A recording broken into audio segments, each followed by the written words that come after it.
Imagine checking your bank statements and discovering your husband's been hiding millions from you for over a decade. That's exactly what happened to me last Tuesday. For 12 years, I thought we were barely making our mortgage payments. Turns out he won the lottery before we got married and never told me. But that's not even the craziest part.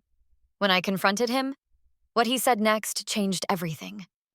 Hi, and thanks for joining me for my story from the internet that will absolutely blow your mind. I never thought I'd be the one with a story worth sharing. My life was painfully ordinary. At least, that's what I believed. My husband Mark and I have been married for 12 years.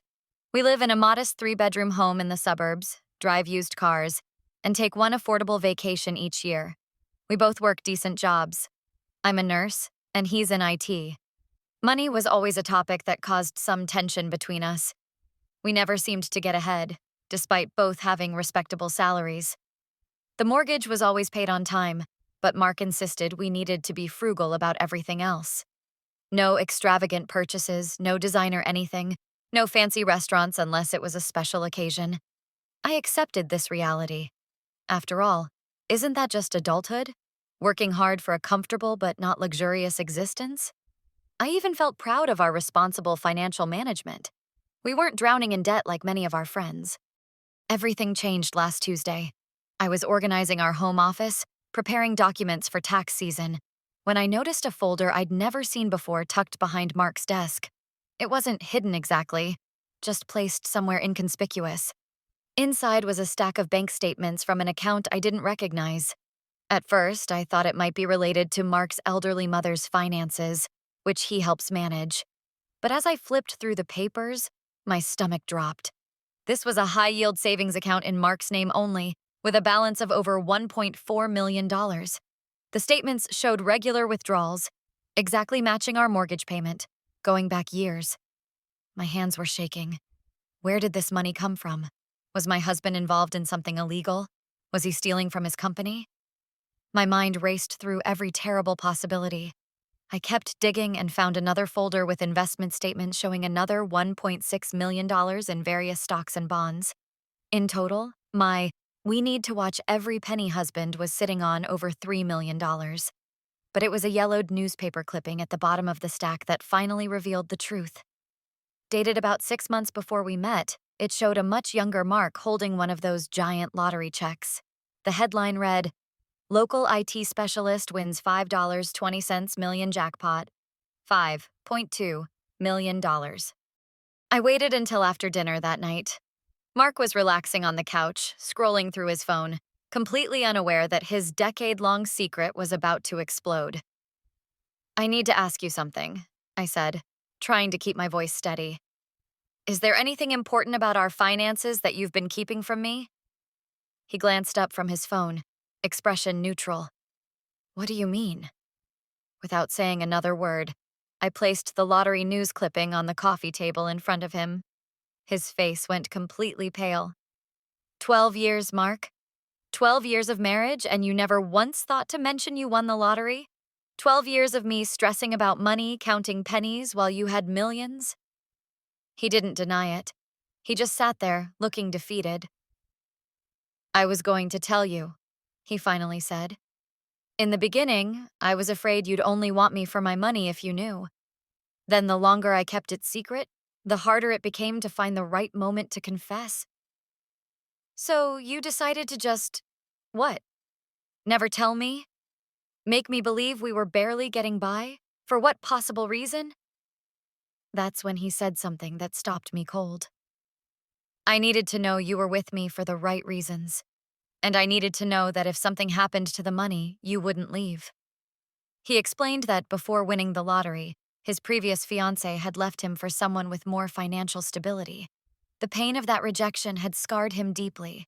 When he won, he became paranoid about people wanting him only for his newfound wealth.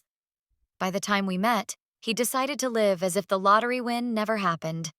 He would use only his regular income, with one exception. He would use lottery money to secure a home, paying the mortgage from his secret account, so we'd always have a roof over our heads. I'd like to say I understood immediately, that I forgave him on the spot. But the truth is, I was furious. Not just about the money, but about the deception, the lack of trust, the years of unnecessary financial stress and sacrifices. I packed a bag and stayed with my sister for a week. During that time, Mark sent me complete documentation of all accounts, investments, and the remaining lottery funds, now grown to just over $3 million through careful investing. He also sent a letter explaining everything, how his fear of being used had morphed into an irrational test of our relationship, how he'd convinced himself that protecting me from the corruption of sudden wealth was somehow noble, how each year that passed made it harder to come clean.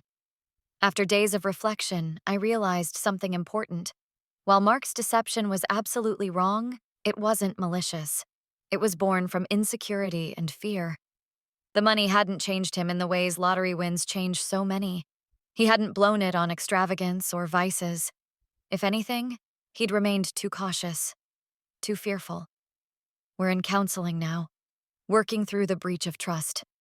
I've insisted on complete financial transparency going forward, including joint access to all accounts. The mortgage is now paid in full, and we're discussing responsible ways to enjoy some of the money while ensuring our future security. The strangest part of this whole ordeal is adjusting to the reality that we're actually wealthy. Not just comfortable, but genuinely financially independent. We could both stop working tomorrow if we wanted to. I've had to examine my own feelings about money, too. Would I have dated Mark if I'd known he was a lottery winner when we met? I'd like to think our connection would have been the same, but I can't know for certain. Money changes perceptions, whether we want it to or not. What I do know is that while I can't condone Mark's deception, I understand the fear behind it. Trust is being rebuilt slowly. Some days are harder than others. The counselor says that's normal. As for the money itself, we've decided to make some changes. We're renovating parts of the house we've been putting off, planning a proper dream vacation. And I've reduced my nursing hours to focus on causes I'm passionate about. We've also set up college funds for our nieces and nephews. The most meaningful change? We've established a small foundation to help families struggling with medical debt, something I've seen devastate too many patients in my nursing career. Mark's secret lottery win could have ended our marriage. Instead, after the shock and anger subsided, it's given us a chance to rebuild something more honest and to make a difference in ways we never thought possible. I still can't believe I spent 12 years pinching pennies when we had millions in the bank. But perhaps those years taught us something valuable, that we don't need wealth to be happy together. Though I have to admit, having it doesn't hurt. So what would you do if you discovered your spouse had been hiding millions from you for over a decade? Would you forgive them? Leave them? Take half and run? Let me know in the comments below. If you enjoyed this story, hit that subscribe button and notification bell so you never miss an upload. And if you have a wild story you'd like me to cover in a future video, drop it in the comments section.